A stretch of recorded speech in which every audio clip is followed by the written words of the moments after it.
we have developed the program for this event in order to bring together experts from both the EU member states, especially the Baltic countries, but not only, but also from the candidate countries, because we do need the perspective of the candidate countries on how and with what goals and in what way we're going to conduct this process, which is called the EU enlargement. For the Baltic states, membership of the European Union has been an absolutely historic opportunity to strengthen their democratic institutions and to root themselves in the world's foremost community of countries that recognize the rule of law and democracy as cornerstones of prosperity. Today, new round of enlargement, new countries are looking forward to becoming part of the same community, but the challenge is almost sometimes seems insurmountable.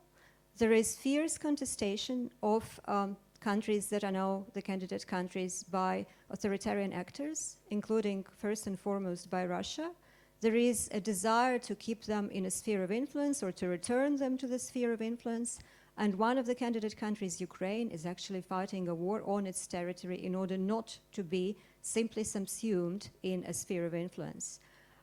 Under these circumstances, EU enlargement is not only about the normative framework, not only about the technically very difficult accession process, and not only about reforms, but about determination both by people in the candidate countries who need to be able to do the hard work of accession, and also determination on behalf of the people in EU member states to be sufficiently open to support candidate countries in this process and to have trust in their good intentions. But of course, this trust has never been, neither in our case, the previous enlargement, nor in this case, this trust has never been blind. It is based on criteria, it is based on cooperation in order to conduct reforms. So welcome to the discussion on EU enlargement as a step towards a more resilient and secure Europe. And our panelists today include Ivan Nagornyak from Ukraine, from the think tank which is called Easy Business. Ivan used to be advisor to the Deputy Prime Minister of Ukraine on European and Euro-Atlantic integration. Welcome. Ivan is joining us via Zoom. We also have here Dorthe Bach Nyeman, from Danish Defense College, and Dorthe's specialization is hybrid threats. We have here on my left Marek Kohv from Estonian think tank International Center for Defense and Security in Tallinn. Marek has been in charge of analysis at the National Security Unit of the Estonian government for a long time before he joined the think tank. So a practitioner in the think tank world, always a very welcome addition to our think tank community. Welcome. And finally, we have from Berlin, Krista-Marija Läbe. Krista-Marija is an active member of the German-Ukrainian Society representing the need to continue supporting Ukraine in German public space, in the German media.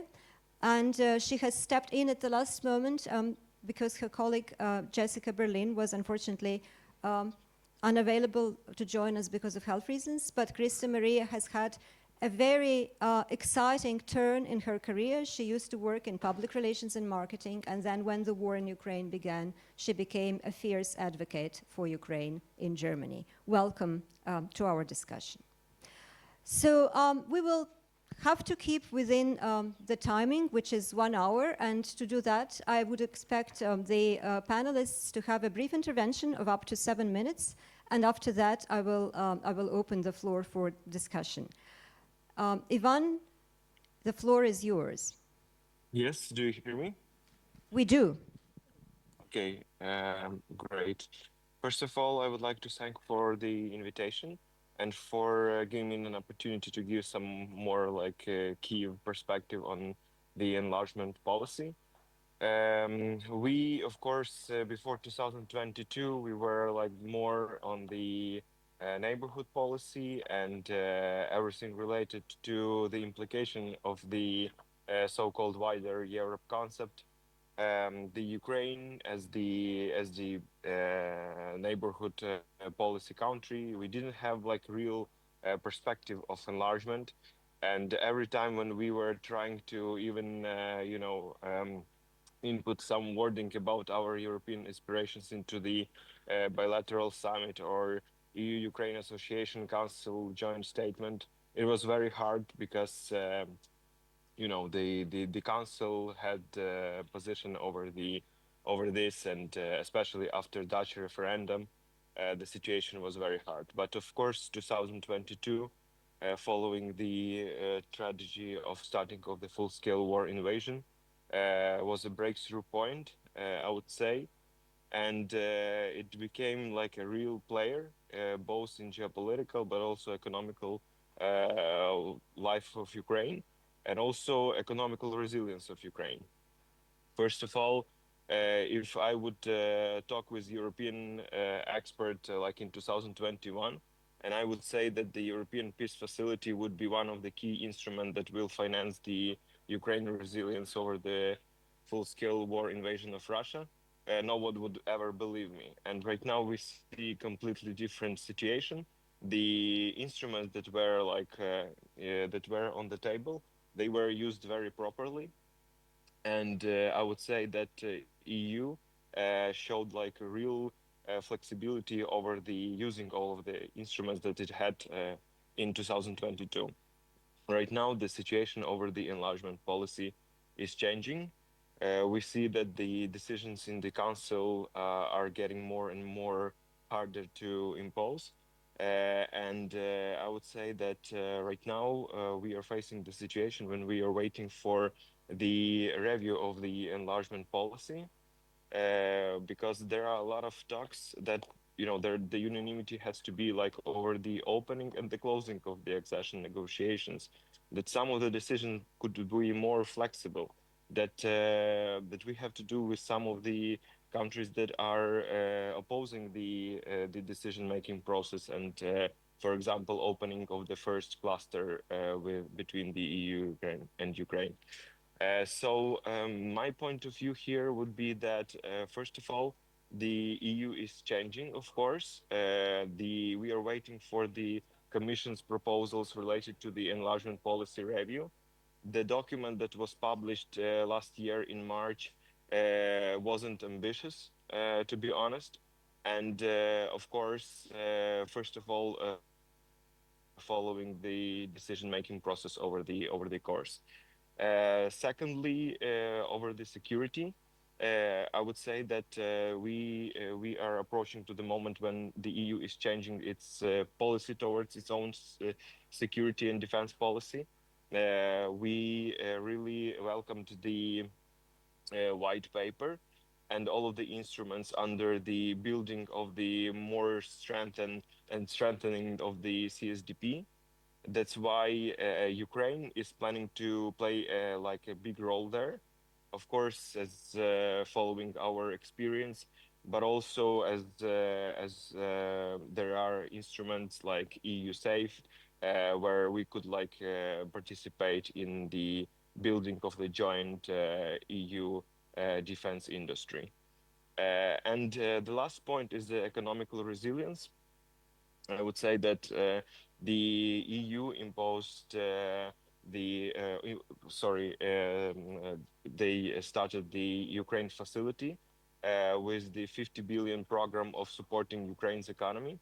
And right now, this instrument is very important for Ukraine's economical and microfinancial resilience. Thanks to that, we also have like a roadmap of the very important reforms that we have to do in our economy and also in rule of law. And I would say that in the coming months, we are expecting for really maybe the breakthrough in the council and opening of the first cluster. And to prepare Ukraine for this, Ukrainian government already presented to the European Commission the roadmap on rule of law, and also roadmaps regarding the public administration reform and the roadmap regarding the democratic institutions. But of course, the most important for us, and I think that for European Commission, is the roadmap on rule of law. And it was an inclusive process. A lot of NGOs participated in that. And I would say that the moment when EU will also present the benchmarks that will follow throughout the accession negotiations, it is the moment when we could also synchronize the agenda of Ukrainian government and also the priorities of the European Commission. And this benchmarks and their implementation would show the real strength of the soft power of the EU in Ukraine, and also it will have a direct effect over the enlargement policy. I will end here and thank you for invitation once again for this conference. Thank you very much, Ivan. May I have a small follow-up question? And that is, there is an opinion these days in Europe among some experts that actually, given the level of investment into defense in Ukraine, that while Europe is now building these new instruments to strengthen its defense and security, Ukraine should from day one be an intrinsic part of these instruments because of the level of its already engagement and especially because of the level of investment in those. Would you agree with that point? And if yes, then where do you see the political obstacles to that happening, if at all? Thank you for your question. And I would say that, yes, I'm in favor of this. And following my meetings in the commission and with cabinet of Kubilius, Commissioner for Defense and Space, the overall vision of Ukraine's role in these instruments are very ambitious, and for our industry it is the great moment of I would say opportunity also to build I would say joint ventures or some projects that would integrate our industry a little bit more into the EU defense market. The issue is that we would like not to bring like more competitiveness, but rather to strengthen Europe with this integration. That's why the idea of joint ventures, bringing more EU EU defense industry into Ukraine and vice versa. This is how this gonna, I would say, develop and bring some more prosperity and feeling of security into Europe. Thank you. Thanks a lot. I'd like to invite Marek Kohv to continue with the Estonian perspective on this. Okay. Thank you for inviting me, and thank you for Ivan from Ukrainian perspective. So I think I'm more a security person, and I will look into what Estonia did maybe before we joined the EU, and what was necessary from our perspective. And Estonia was very good at integrating the different institutions and security aspects already during the process, also cooperating with different EU initiatives and different EU countries at that time.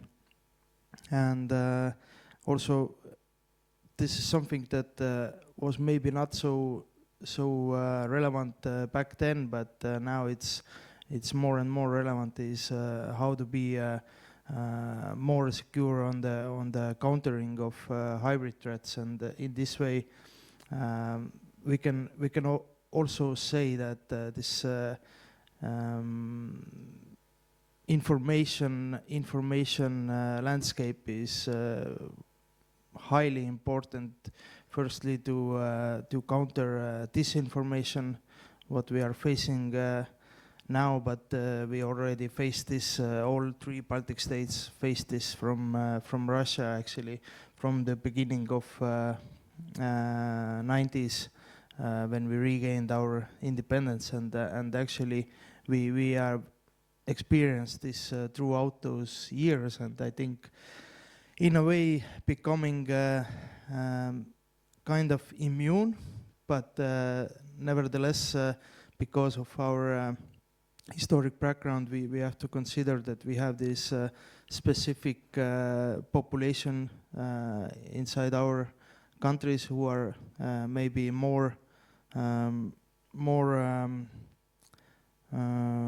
open to this Russian narratives, and media has a vital role of countering this.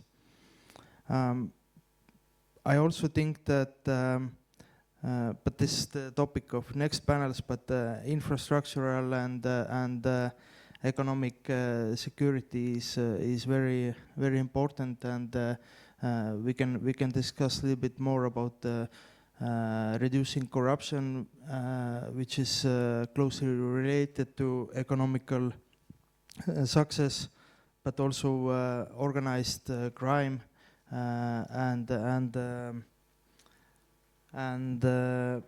other criminal activities, which are the ones actually what are in Russian special services toolboxes. So in this case, we have to keep in mind what are Russian objectives and how we can counter them. And I think building those institutions that can resist our adversaries' activities, and also building the institutions which are capable of cooperating with EU. And I think this is maybe more challenging for small states who doesn't have too much manpower for that, but still it's very necessary. Yeah, and I will stop here and open for your questions. Thank you. A follow-up question for you too. So in Estonia's experience, as you mentioned, this encounter, so to say, with Russia and its undercover activities is dating almost basically back to the time of regaining of independence and also Estonia's joining of the European Union. Which key lesson from Estonians' experience of resisting the hybrid threats from Russia do you think should be especially relevant for candidate countries today? I think the main thing is transparency. So I think that the government has to be open towards the society for the general public, and again the media is really helping here, and I think Estonian internal security service, and it's not very common when security services are open to public. And in Estonia, we can bring this example that Estonia's internal security service actually started to publish yearbooks early 97,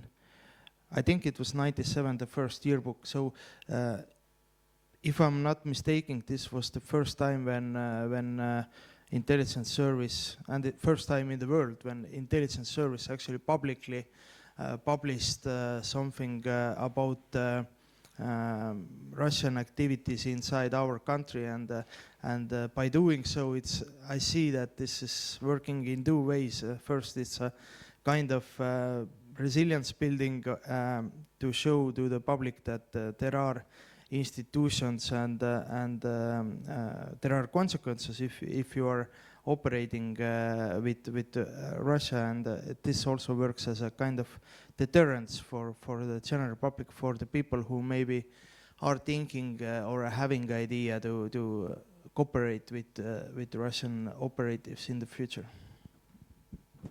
Thank you very much. Now, Dorthe, Bach, Nyeman has a very different set of experiences related to European security and focuses on a different region. So, Dorthe, the floor is yours. Hello, everyone. So I'm from the Royal Danish Defence College, but I am going to talk today in my own capacity and do not represent viewpoints from my government. What I want to talk about today is the Western Balkans, which is my key focus of interest. and especially the role of Serbia and Kosovo and Bosnia. So today I want to address this situation and see how that it plays into possible EU enlargement. However, starting off, coming to Riga, I think about the EU enlargement processes here that went on in the 90s and why they were so successful. And I want to highlight some key issues that are important to keep in mind. So the first and most important issue, I think, is that there seemed to be a very broad, jointly willingness to wish to belong to Western Europe and leave Russia and communism behind. And this was expressed also in the Free States' aligned efforts. They, in many cases, as today, acted as one unit, even though we know these are very different countries and, of course, have conflicting interests, but enhancing their interests from the outside as one group really strengthened the position. Also then, EU was much smaller. It had a lot of optimism, muscle and will, and really wanted to embrace these new states. At that time, Denmark and other states, they really worked hard for all states to join, all the free states to join simultaneously. This way, leaving no one behind for Russian influence or insecure situation. So I would say that all this in conjunction made the Baltic states into the EU a huge success. And this is, of course, the will and hope today to copy sort of that experience. However, fast forwarding now to the Western Balkans 2025, I would say that the situation is non-comparable. And the first thing I want to highlight, and which I would spend the most of my presentation talking about, is that there is no joint effort from people or governments in the Western Balkans to really joining the EU with all these elements that it takes, that we also heard about in the introduction. Moreover, the states, Serbia, Bosnia, Montenegro, Albania, North Macedonia, and Kosovo, it is a handful, and they are non-aligned in their efforts and often show their conflicting interests. Moreover, today, I would argue, and I'm going to come back to this, that the EU actually lacks in this region the shaping power at the societal level. Moreover, the Western Balkan states are not going to join simultaneously. This means that states will be left behind and exposed this way to even growing Russian hybrid operations. So, how do I see this with the lack of will and in the states and in the governments and people? So I don't know if you followed this, but since November, there has been very, very huge student demonstrations in Serbia. The largest and longest lasting demonstrations we have seen since '68, actually. And it has been with huge support from large groups in society. They're demonstrating against corruption and ongoing state capture, benefiting the political elites and ignoring the people's needs. In March this year, more than 200,000 students took the streets to demonstrate for against the lack of rule of law, suppression of free speech, as we talked about, and other key values. Missing at these demonstrations were one very important factor. There was not one reference to the EU. No flags, no carrying the message, we want to join this community. And one of the reasons might be that at that time, March this year, the EU had not once officially showed support for what the students are fighting for. And this hugely disappointed the students. I have been there, talked to some of them. A smaller group of them, they were so energetic that they actually biked all the way here in April to Strasbourg to get the parliament to talk to them.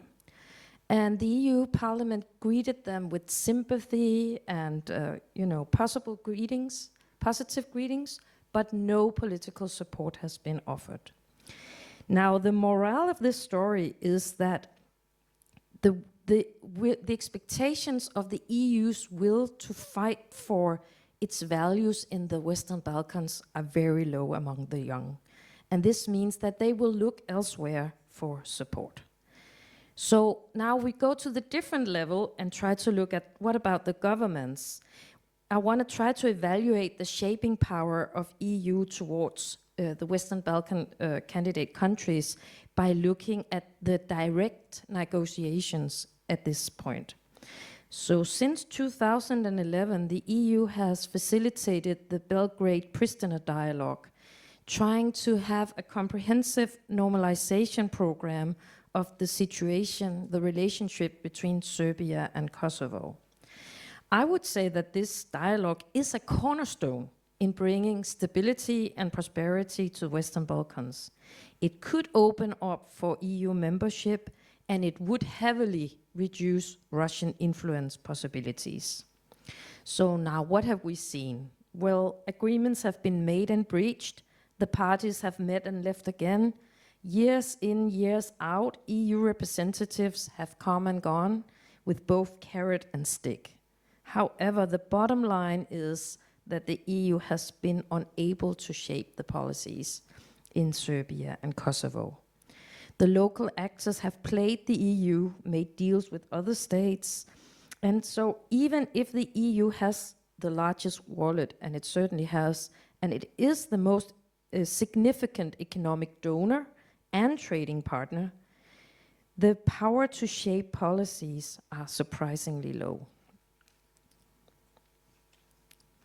So then, is EU enlargement processes the right medicine to shrinken Russian influence operations in the Balkans? I'm sorry to commentate this today, but I think not at this time. So then what? So then I want to return to the students again in Serbia. Now, I don't know if you noticed it, but this winter, these demonstrations, they actually spread throughout the Western Balkans. And just to give you a brief view on what happened, for example, in Sarajevo, in Bosnia, Bosnian students, they went to the streets to show sympathy with the Serbian movement against the same societal dysfunctions they also see in Bosnia. And they held up signs that said, "We are all under the same roof." That is a reference to the situation in Serbia, but it's also a reference to the idea that the Slavic young students are under the same umbrella and can come together on issues. In Zagreb, the same thing. They had a slogan, "One world, one struggle." In Split, the same thing, "Support knows no borders." In Montenegro, they were also inspired and rallied again against the same themes, corruption and state capture. So to my mind, the best way to counter Russian influence operations and the huge ethno-nationalist propaganda going on in the Western Balkans will not be from the outside-in, top-down approach that EU enlargement offers. I think it should come bottom-up. I think local voices will be much more effective in rebuilding and promoting cross-border, cross-ethnic sentiments and pushing back on the enrichment and corruption of the elites in Western Balkans.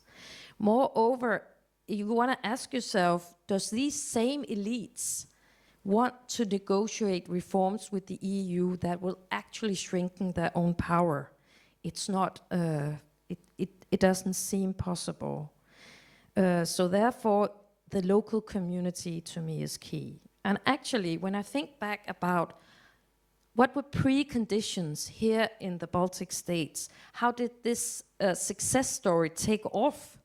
I want to think about August '89 and the Baltic chain across borders that people formed here.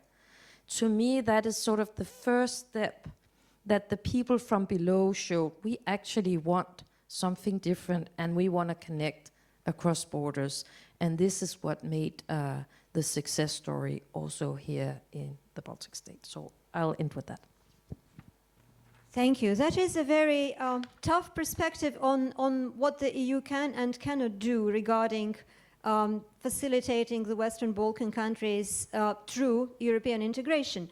So a follow-up question to you, in order not to lose this region to authoritarian contestants who are there waiting and working to snatch away the influence, what should the EU do to repair this situation? I understand that's a question for 10 minutes. We don't have 10 minutes, so just one or two crucial steps, in your opinion.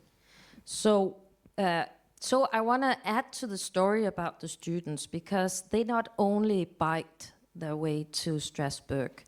21 students here in April decided to run from Belgrade to Brussels. And they are there now. And I think that one thing that the EU Commission and the Enlargement Commissioner could do is really show support and interest and listen to what the local communities need in this area. I know that the EU is in a very difficult sort of balancing game with many interests going on. And there has been, for the last few years, I would say a lot of realism, pragmatism in the way that the EU has come to negotiate with persons like President Vučić and also Albin Kurti in Kosovo. Because, of course, the EU wants to find these solutions and the road of normality, and this can only be done at the governmental level.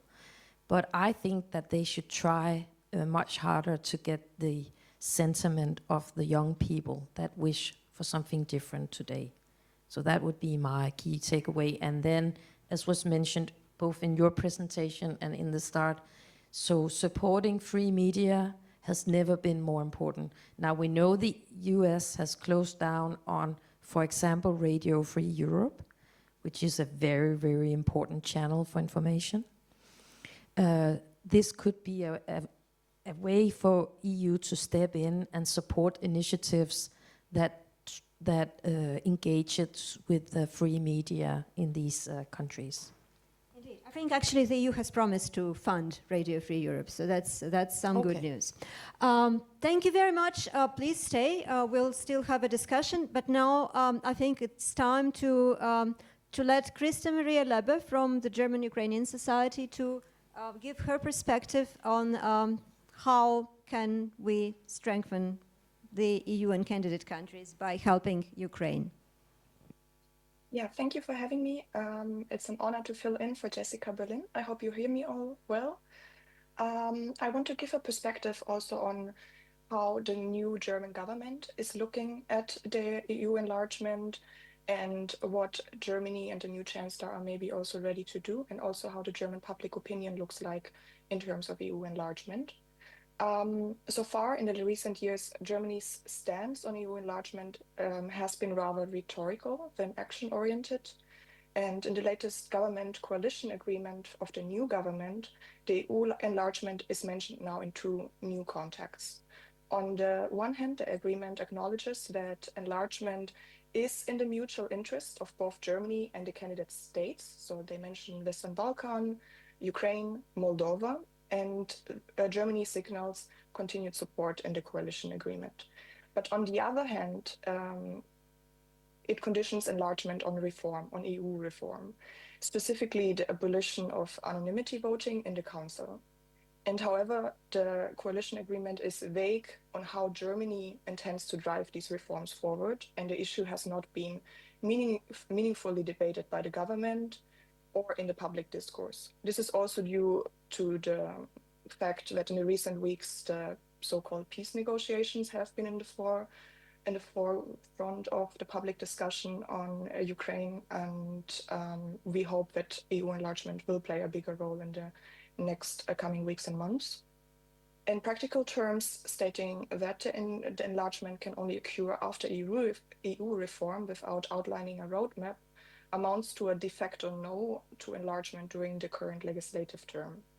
And this is because in Germany, the fear of creating a second Hungary with associated rule of law and security implications looms very large. Moreover, the prospect of admitting Ukraine and Moldova before the Western Balkan countries, some of whom have been candidate states for nearly two decades, raises concerns that the region could drift further into the Russian sphere of influence. And here I'm very thankful for the perspective of the previous speaker, because I think this is also a question: can the Western Balkans join together with Ukraine and Moldova, or do they need to join before or after? That's an open, that needs to be discussed. And it seems that the necessary consensus to eliminate anonymity in the Council appears unlikely in the foreseeable future, and as long as that reform remains out of reach, so too does Germany's full support for enlargement, unfortunately. And currently, Berlin views the risks of expanding the EU without reform as outweighing the security risks in Eastern and Southeastern Europe. And if we look at the German public opinion, Germans remain very cautious on EU enlargement, and the recent surveys say that around half of German population sees a future Ukraine EU membership, for example, positive, and this is slightly below the European average.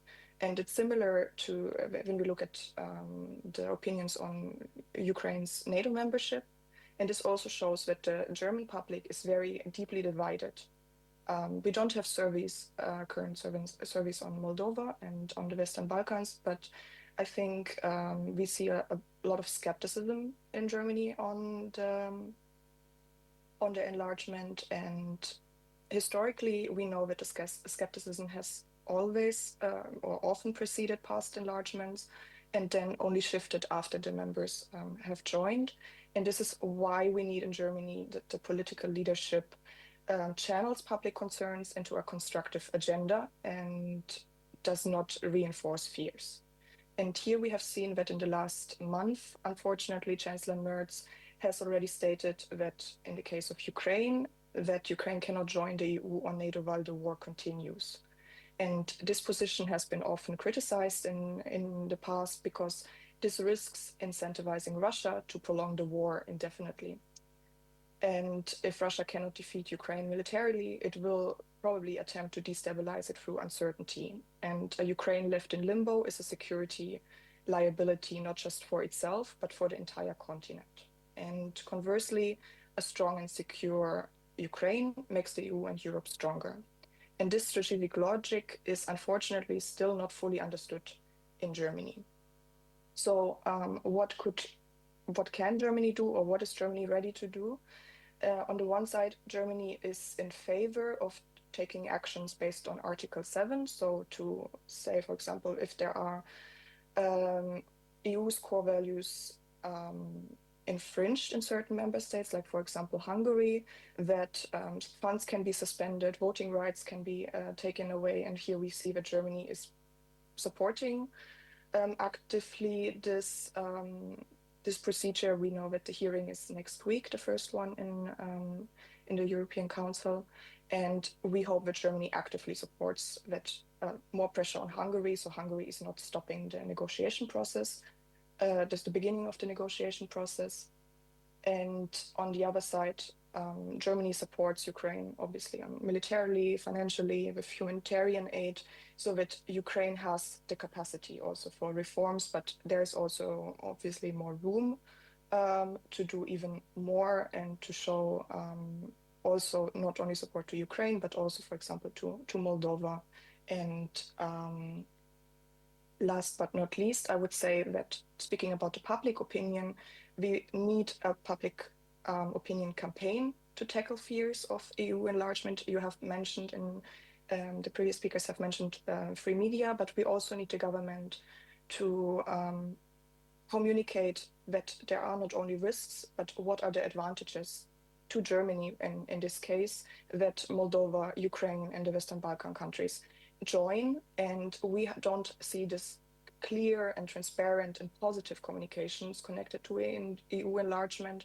And I think here is a lot of space and possibility to frame it in a positive way, to go into a dialogue with the citizens and tackle this forefront before Russia intervenes in Germany with disinformation campaigns, because Germany is very vulnerable to that, as we see with the divided population. And yeah, that would be my input for now. And I think in Germany, it is just really important to understand that insecurity in our neighborhood in Eastern Europe and in the Western Balkans is also a direct threat to security at home. Thank you very much. I think this is the right point to actually ask you all the question. As Krista-Marija has very rightly pointed out, there is a threat that not all populations in existing EU member states support or understand why we need EU enlargement, why we need it rather fast, and why we need to see it as also a significant contribution to security of Europe, while of course doing the homework so that it really becomes a contribution to security. So there is a threat that our societies will not accept this EU enlargement, and hence politicians will be cautious or hesitant to support it also in the Council.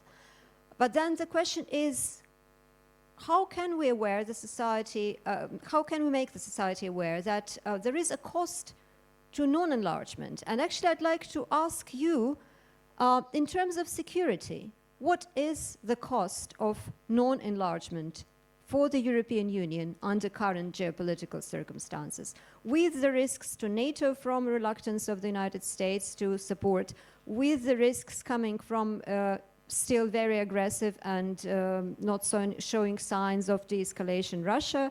So what is the cost of non-enlargement in terms of security? Please, the floor is yours, panelists. First, what would be your inputs on this?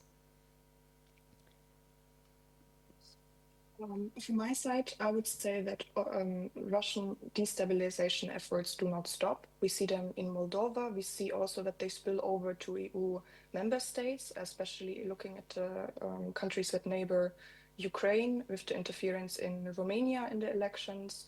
And I think if we do not work further on the EU enlargement, we will see more and more of this. And we will maybe, looking especially at Moldova, with the elections upcoming also this year, we don't know how the elections will look like. We will not know how Moldova, without more EU support, will develop. And looking at Georgia, we see the risks of what can go wrong if the EU doesn't show enough support early on for the civil society, and how Russia actively interferes in these countries to stabilize, to manifest its influence, and it will become only more. We see that with the disinformation and with the cyber threats in Germany and other European member states. And I think this is a risk. We are already in war, so to say. And in investing in the enlargement, investing in stability in these regions is also a measure of re-establishing peace, but also in fighting Russia on this field. Yes, indeed. As far as the sub-threshold or hybrid threats are concerned, we are indeed already in war with Russia. Dorthe, what would you like to add to this? Well, coming from defense, maybe my answer is not that, surprising. But I think that we also see, now I'm only going to talk about the Western Balkans, we also see that the NATO engagement is not unified. I mean, we have countries inside and out also in the NATO context. So I would suggest some sort of arrangement that would incorporate all these countries more related to the hard security as a first answer. I think it was 5 days ago, an article was published actually at RAND suggesting what is called a BJEF idea, you know, where, I don't know if you know JEF, but it is a UK-driven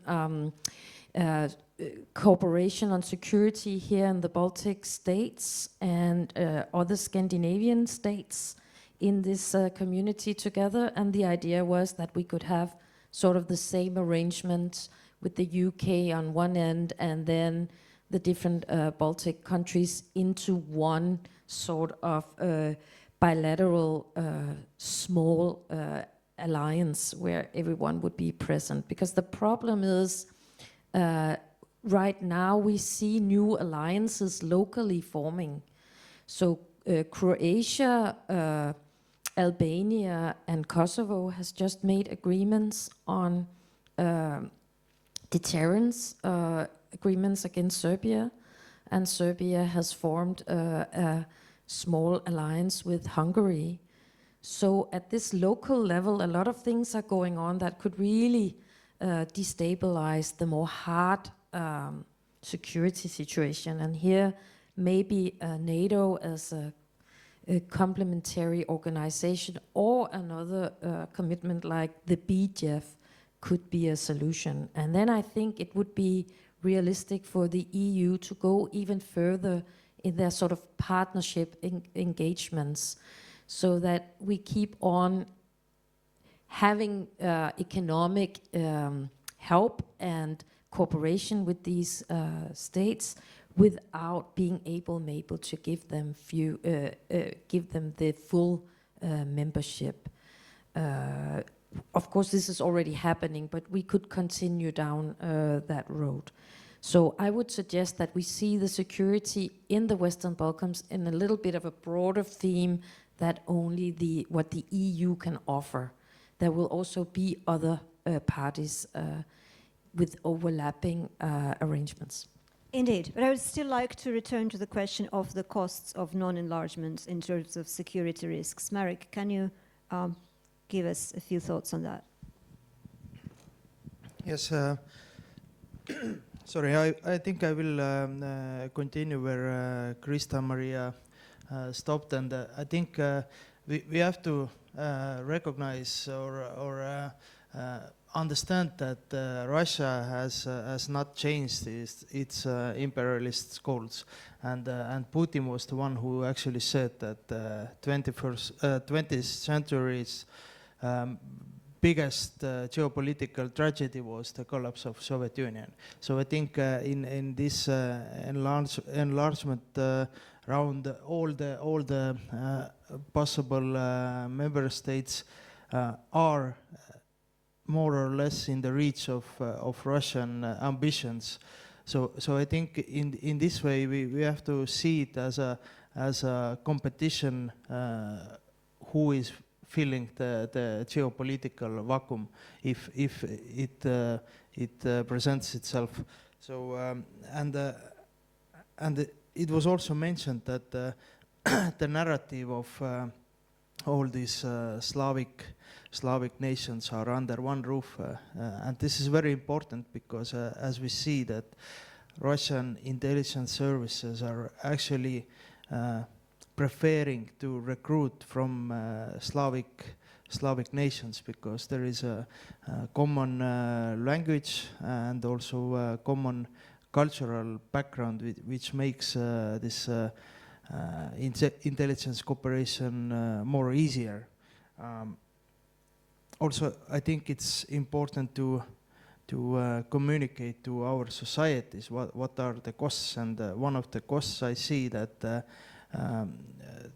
many of those countries who are right now trying to get to EU are already very fragile, and if we are not committed to them, then the Russia will make them more fragile, even more fragile to operate in there, and this creates direct costs for our countries through migration, the spillover from criminal activities, corruption, and so on. So I think the costs are actually very, very clear and understandable. We just have to present them as they are. So and we also must not forget that Russia is operating in this gray zone where corruption is available, where criminal activity is not maybe punished all the time, and this is their modus operandi, and this should be also communicated. Indeed, and we do have a need to strengthen the institutions, both in the candidate countries, some of which I agree are quite fragile, but also at home, because if we don't strengthen our own public sphere, information space, and democratic institutions, we might be as fragile pretty soon. I would like to, at this stage, to open the floor for questions and comments from the audience. So my colleague will help with the microphone, and we can start. So please raise your hand, and if you do ask a question or make a comment, please introduce yourself.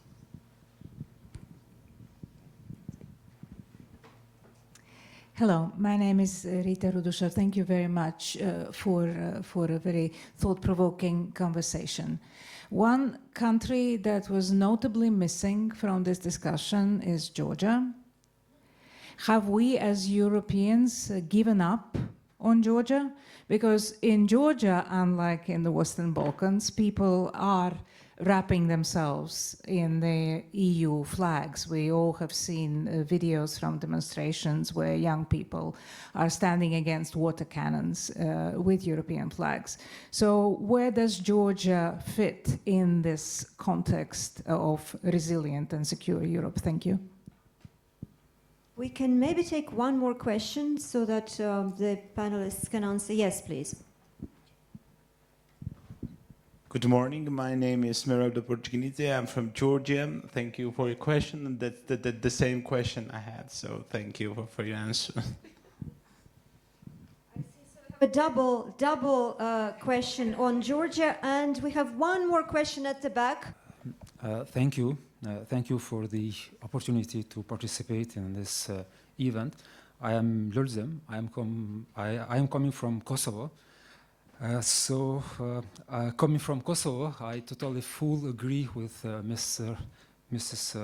Nyeman for the support and commitment of European Union that should be more active and more a commitment to the Western Balkan states.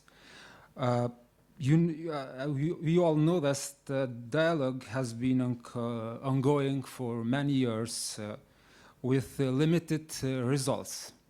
In this way, how do you see the Kosovo-Serbia dialogue progressing, especially considering that Serbia facing continuous pressure from Russia? And in this context, what should be the European role in this way? And what kind of other mechanisms should be included in this way?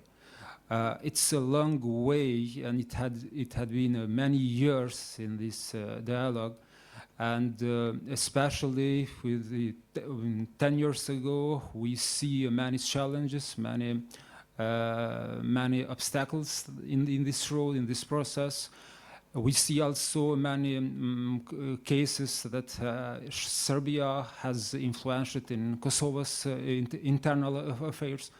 So I think sometimes Europe has not been active in this way, especially that USA has been in different kinds of support, but in the mainly ways in this new order game, if I can say, we see that Europe is more active in this process. And thank you once again for your commitment, Mrs. Nyeman. All right, so two questions. Have we given up on Georgia? And if yes, what are the security implications? And the second question is about Kosovo and what can the EU do more? And I'm afraid we don't take any more questions because we are running out of time in terms of answering. So who would like to be the first? Yes, Marek, please. Yeah, I will speak about Georgia maybe, or answer the Georgian question. Yes. Or no, we haven't given up. Me personally, no. I think Estonian state also haven't given up. my organization has done several projects with Georgian counterparts, and even right now we are doing some work together. But of course the problem is that we can share the experience of our state and our history and how to create this resilient society and civil society, but the problem is that we don't have this experience when the government is the one who is spreading this information, and how do you counter that kind of situation. So I think what we missed was we didn't pay attention at some point, or the attention was maybe a little bit lower, and then when this change in Georgia happened, and this is right now in the point where it's really hard to do something from my perspective, like from think tanks perspective. Maybe the EU has more leverage on that, but from the civil society support we can support, of course, but changing something is very difficult. But I think one thing we must also acknowledge is actually all those countries we were speaking about today, they can give us valuable experience from their past, and how they have experienced this influence game, what they have seen in many last years, and this is something for our benefit, also for the future conflicts or whatever the future may bring. Thanks a lot. Dorthe, would you like to continue? Yes. So when I tried to make this comparison, the 90s and then today, I think the huge difference is that we had a weak Russia. So the competition is so strong in Georgia that the EU really here also lack the power to be able to have a real alternative that the government believed in. I think it was the very first speaker who talked about trust. Trust as a key element, right, in international relations.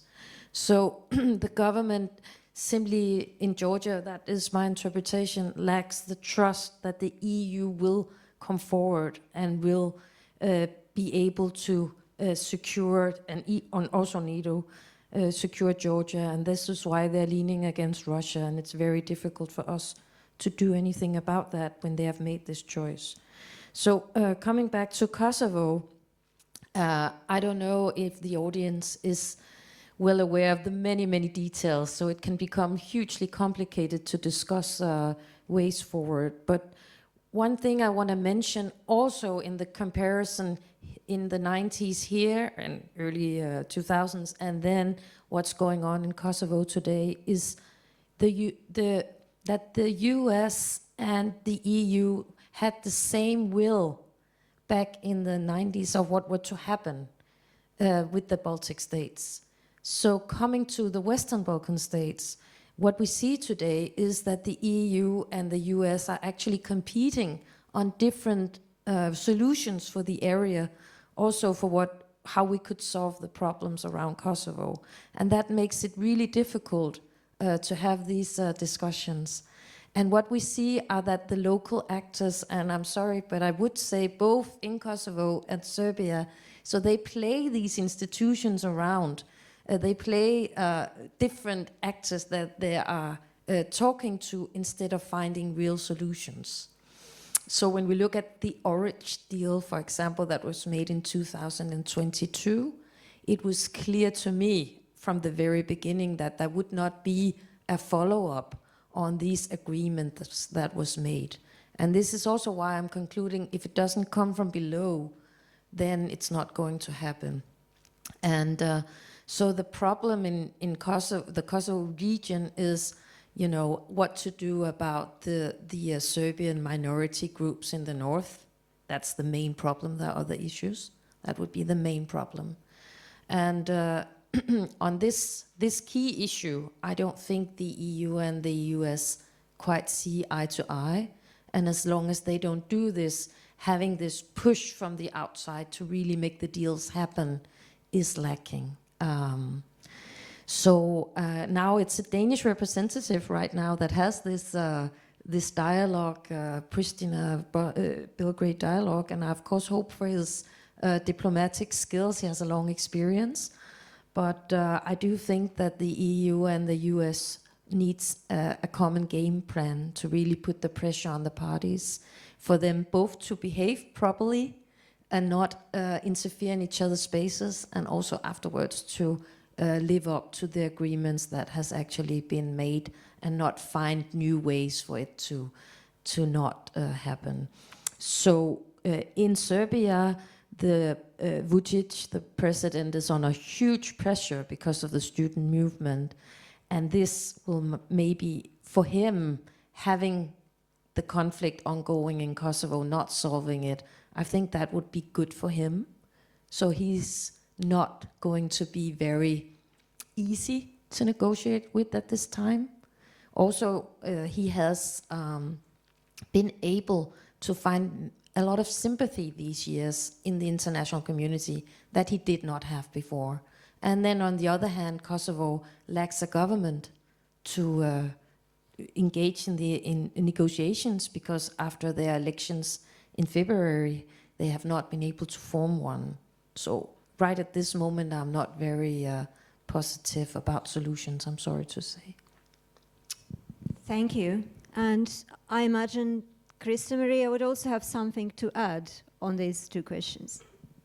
Yeah, specifically on Georgia, I would say we haven't given up as civil society here in Germany on Georgia, and there are many people who are very sympathetic with the pro-European movement. But unfortunately, if we're looking on the government level and the official level, they treat it more as we wait for Georgia until they go back to the rule of law and until they are getting more democratic again by itself. And this is not going to happen. And I think it was a big miss in December when the elections took place, that the EU was not more present there, didn't show more support when it was quite obvious that there were issues with the elections.